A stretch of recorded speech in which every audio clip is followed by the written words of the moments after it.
వాగర్థావివ సంపృక్తౌ వాగర్థ ప్రతిపత్తయే జగతః పితరౌ వందే పార్వతీ పరమేశ్వరౌ. ఆదిత్యాయ చ సోమాయ మంగళాయ బుధాయ చ గురుశుక్ర శనిభ్యశ్చ రాహవే కేతవే నమః. శృంగేరి జగద్గురు పీఠాధిపతులకి, కంచి పీఠాధిపతులకి నమస్కారములు తెలియచేసుకుంటూ కార్యక్రమాన్ని ప్రారంభిద్దాం. శని త్రయోదశి అయితే 27వ తారీఖు జూన్ నెలలో వస్తున్నటువంటిది శని త్రయోదశి. ఈ రోజున ప్రధానంగా ఎందుకు ఇంత గొప్పగా శనికి సంబంధించినదిగా చెప్పుకుంటారు అనంటే, గత జన్మలలో చేసినటువంటి కర్మదోష ప్రభావాలని కష్టాల రూపంలో అనుభవింపచేసే అధికారము శని భగవాని చేతిలో ఉంటుంది. ఈ కష్టాలని కష్టపడుతూ చేసేదానికంటే ఆ కష్టాలని అధిగమించే విధంగా, ఆ కష్ట బాధలు మనకు తెలియకుండా దైవానుగ్రహంతో ఆ కష్టాలని దాటవేయగలిగేటువంటి శక్తి ఈ యొక్క శనిగ్రహ ఆరాధన వల్ల కలుగుతుందని చెప్పవచ్చు. అంటే మీకు ఉదాహరణకు తెలియచేస్తానండి, వీక్షించేటువంటి ప్రేక్షకులు కూడా గమనించాల్సినటువంటిది. మనం ఎండాకాలమైనా వర్షాకాలమైనా మన ఇంటి నుంచి బస్టాండ్కి వెళ్ళి పని చేసుకోవాలి. సాధారణంగా మనం వెళితే ఎండకు ఎండుతూ వానకి తడుస్తూ మన పని చేసుకొని వస్తాం. కానీ దైవానుగ్రహాన్ని పొందినటువంటి వ్యక్తికి దైవానుగ్రహం అంటే ఎలా ఉండాలి అంటే, ఆ కష్టం కూడా కష్టం విలువ తెలియకుండా మనకు పని జరిగిపోతుంది. ఎలా మీకు తెలియచేస్తాను. ఇదే బస్టాండ్ దగ్గరికి వెళ్ళాలనుకున్నప్పుడు ఒక గొడుగు పట్టుకొనో, లేదా రెయిన్ కోట్ వేసుకొనో, లేదా కారులో వెళ్ళి మన పని చేసుకొని వస్తాం.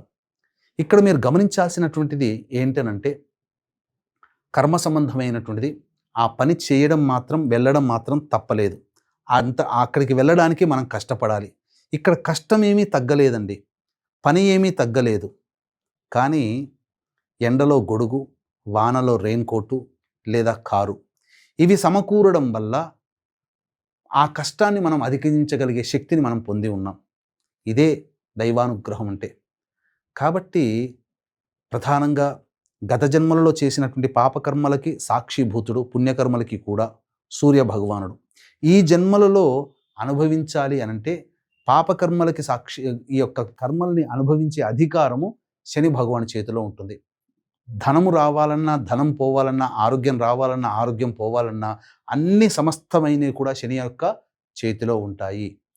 అందుకనే మీకు గమనించుకుంటే, ఏలిన నాటి శని ప్రభావం జరుగుతున్నప్పుడే స్వర్గీయ నందమూరి తారక రామారావు గారు పార్టీ పెట్టడం, 6 నెలల్లోనే విజయకేతనం ఎగరేసి సీఎం పదవి బాధ్యతల్ని పొందడం జరిగింది.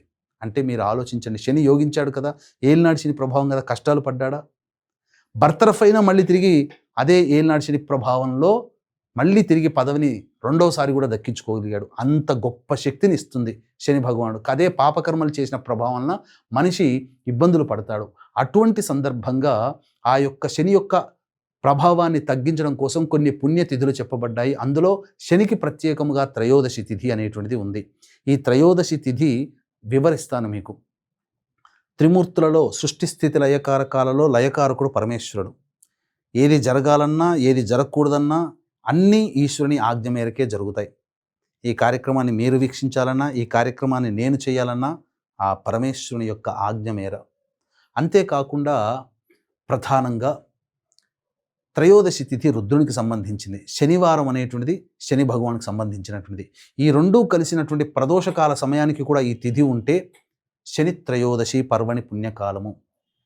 ఈ జ్యేష్ఠమాసము శుక్లపక్షము పౌర్ణమి ముందు వచ్చే శని త్రయోదశి జూన్ 27వ తారీఖు రోజున వస్తుంది కదా. ఆ రోజున గొప్ప విశేషం ఏంటంటే, శనికి సంబంధించినటువంటి నక్షత్రాల్లో ఒకటైన అనురాధ నక్షత్రం ఉండడం చాలా గొప్పది. కాబట్టి సంపూర్ణముగా శని ప్రభావంతో ఇబ్బంది పడుతున్నటువంటి మేష, మిథున, కర్కాటక, సింహ, కన్య, వృశ్చిక, ధనస్సు, కుంభ, మీన రాశుల్లో జన్మించిన వారు ఈ యొక్క శని ప్రభావం నుంచి బయటపడడం కోసం ఈ రోజున చేసేటువంటి చిన్న పూజా కార్యక్రమం కానీ, దాన కార్యక్రమం కానీ మీకు శని యొక్క అపారమైనటువంటి అనుగ్రహాన్ని కలగచేస్తుందనలో ఏమాత్రం సందేహం లేదు. అందుకే దీన్ని దృష్టిలో పెట్టుకునే మన పీఠమాధ్వర్యంలో మేష, మిథున, కర్కాటక, సింహ, కన్య, వృశ్చిక, ధనస్సు, కుంభ, మీన రాశుల్లో జన్మించిన వారికి శనిదోష పరిహారార్థమై ఈ 27వ తారీఖు రోజున సాయంకాలం 7 గంటలకి శనిదోష నివారణ పూజలు, హోమాలు, అలాగే మీ జాతకరీత్యా కలుగు విద్య, వివాహ, ఉద్యోగ, దాంపత్య, అనారోగ్య సమస్యల నివారణకి సర్వదోష నివారణ పూజలు, హోమాలు జరిపించి శక్తిపాతం చేసినటువంటి కరుంగలి మాల ఇవ్వడం జరుగుతుంది.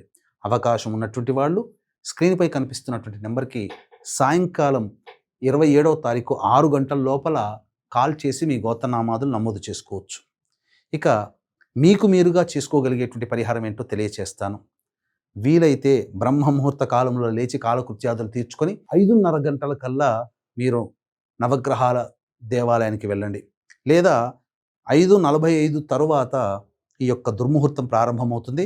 దాదాపుగా 7:54 వరకు ఉంటుంది. కాబట్టి వీలైతే 8 గంటలకైనా కానీ చేరుకొని నవగ్రహాల చుట్టూ శివాయ నమః అంటూ 27 ప్రదక్షిణలు చేసి శని భగవానుని దగ్గర ఇనుప ప్రమిద లేదా మట్టి ప్రమిదలలో నల్ల నువ్వుల నూనె వేసి దీపారాధన చేసి ఆ శనికి తైలాభిషేకం జరిపించండి. స్వచ్ఛమైన నల్ల నువ్వుల నూనె మాత్రమే వాడాలి సుమా. తరువాత అన్నము నల్ల నువ్వులు కలిపిన ముద్దలు 3 మరియు నల్ల నువ్వుల లడ్డూలు ఈ యొక్క లేదా నువ్వుల లడ్డూలు స్వామికి నైవేద్యంగా పెట్టి పంచండి. ఈ యొక్క అన్నము నల్ల నువ్వులు కలిపిన ముద్దలు మాత్రం దేవస్థానంలో చెట్టు కింద కానీ పిట్టగోడ దగ్గర కానీ పక్షులు తినే ప్రదేశంలో వేయండి. ఇక తదనంతరం ఆ యొక్క రావి చెట్టు దగ్గరికి వెళ్ళి దగ్గరలో ఉన్నటువంటి రావి చెట్టు చుట్టూ కూడా నారాయణాయ నమః అంటూ లేదా శివాయ నమః అంటూ ప్రదక్షిణలు చేసి తదనంతరం పడమర వైపున పడమర వైపు దగ్గరికి వెళ్ళి అక్కడ 2 ఇస్తరాకులు వేసి దాని మీద 1/4 కిలో కానీ 100 గ్రాములు కానీ నల్ల నువ్వులు ధారగా పోసి దాని మీద 3 తమలపాకులు పెట్టి ఇనుప ప్రమిద కానీ మట్టి ప్రమిద కానీ నల్ల నువ్వుల నూనెతో దీపారాధన చేసి తదనంతరం కాళ్ళు చేతులు కడుక్కొని అవకాశం ఉండి శక్తి ఉంటే బ్రాహ్మణుని పిలిపించుకొని ఆ బ్రాహ్మణుడికి నల్ల నువ్వులు, నల్ల బట్ట, ఇనుపబాణి, నల్ల మేకు, అలాగే నల్ల నువ్వుల నూనె, బెల్లము, పత్తి, గళ్ళ ఉప్పు, గేదె నెయ్యి ఇవన్నీ కూడా బ్రాహ్మణుడికి సంకల్పం చెప్పి దానం చేయండి. ఇందులో అవన్నీ దొరికినా పర్వాలేదు, లేదా 1-2 దొరికినా వాటిని దానం చేయండి. కానీ నల్ల నువ్వుల నూనె ప్రత్యక్షంగా దానం చేయండి. ఈ విధంగా చేయడం వల్ల సమస్తమైనటువంటి శనిదోష బాధలు తొలగిపోతాయి. ముఖ్యంగా శని ప్రభావం వలన అనారోగ్య సమస్యలు వస్తాయి, డబ్బుకి లోటు ఏర్పడుతుంది, రాని బాకీలు వసూలు కావు, అప్పులు ఇచ్చిన వాళ్ళు తిరిగి ఇవ్వలేరు. అలాగే ప్రతిరోజు దినదిన గండం నూరేళ్ల ఆయుష్ అన్నట్టుగా అనవసరంగా పదవి యోగాన్ని కోల్పోతారు, నిరుద్యోగం ఏర్పడుతుంది. ఇలా 1-2 చికాకుతో కూడుకున్న జీవితం. ఇంట్లోనైనా సంతోషంగా ఉంటారంటే ఇంట్లో కూడా సంతోషంగా ఉండలేరు. అలాగే బయటైనా గౌరవం ఉంటుందంటే గౌరవ మర్యాదలకు ఇబ్బంది కలుగుతుంటుంది. ఒక రకంగా చెప్పాలంటే చాలా ఇబ్బందికర పరిస్థితులు ఈ యొక్క శని ప్రభావం ఉన్నటువంటి రాశుల వారికి ఏర్పడబోతుంది. కాబట్టి ఈ చెప్పినటువంటి విధంగా ఆచరించండి.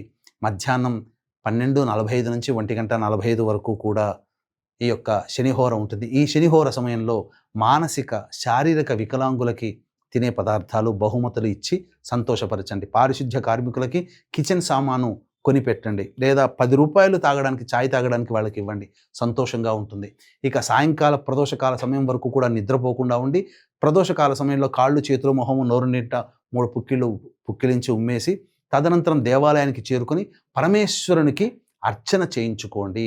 నీలిరంగు పుష్పాలు, నీలిరంగు శంకు పుష్పాలతో అర్చన చేయడం. అవకాశం ఉంటే ప్రదోషకాల సమయంలో బాహ్య దేవాలయం కనుక ఉంటే ఆ సమయంలో శివలింగానికి కానీ కాలభైరవుడికి కానీ నల్ల నువ్వుల నూనెతో లేదా ఆవ నూనెతో ఈశ్వరుడికి అభిషేకము, కాలభైరవునికి అభిషేకం జరిపించి ఈ విధంగా చెప్పిన విధంగా అర్చన చేయండి. సాయంకాలం చంద్రదర్శనం చేసుకొని భోజనం చేయండి.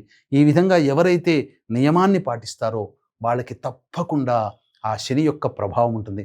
మళ్ళీ చెప్తున్నాను, శని యొక్క ప్రభావం ఉన్నటువంటి రాశులు మేష, మిథున, కర్కాటక, సింహ, కన్య, వృశ్చిక, ధనస్సు, కుంభ, మీన రాశులు.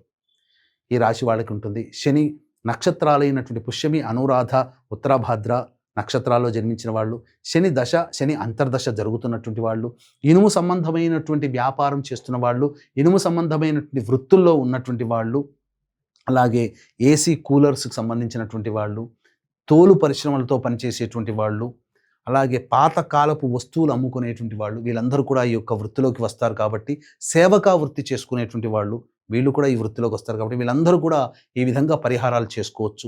లేదా అవకాశం ఉంటే మంత్ర పరిహారంలో భాగంగా సశాస్త్రీయంగా మన పీఠమాధ్వర్యంలో శనిదోష నివారణ పూజల హోమాలు 27వ తారీఖు రోజున సాయంకాలం 7 గంటలకి ప్రారంభమవుతాయి. కాబట్టి 27వ తారీఖు సాయంత్రం 6 గంటల లోపల మీ గోత్రనామాదులు కనిపించే నెంబర్కి కాంటాక్ట్ చేసి నమోదు చేసుకోవచ్చు. ఈ విధంగా చేసుకోవడం ద్వారా అపారమైనటువంటి శని యొక్క అనుగ్రహాన్ని పొంది మీరు కష్టాల కడిలలో ఉన్నటువంటి వాళ్ళకి ఆ యొక్క మార్గం సుగమమవుతుంది. ఆనందకరమైనటువంటి జీవితాన్ని పొందుతారు. కొంత ప్రశాంతత, కొంత పనులలో అభివృద్ధి, కాస్త సంతోషంతో కూడుకున్న జీవన విధానం మీకు లభిస్తుంది అని చెప్పడంలో ఏమాత్రం సందేహం లేదని తెలియచేస్తూ, సర్వం శ్రీ ఉమామహేశ్వర పరబ్రహ్మార్పణమస్తు.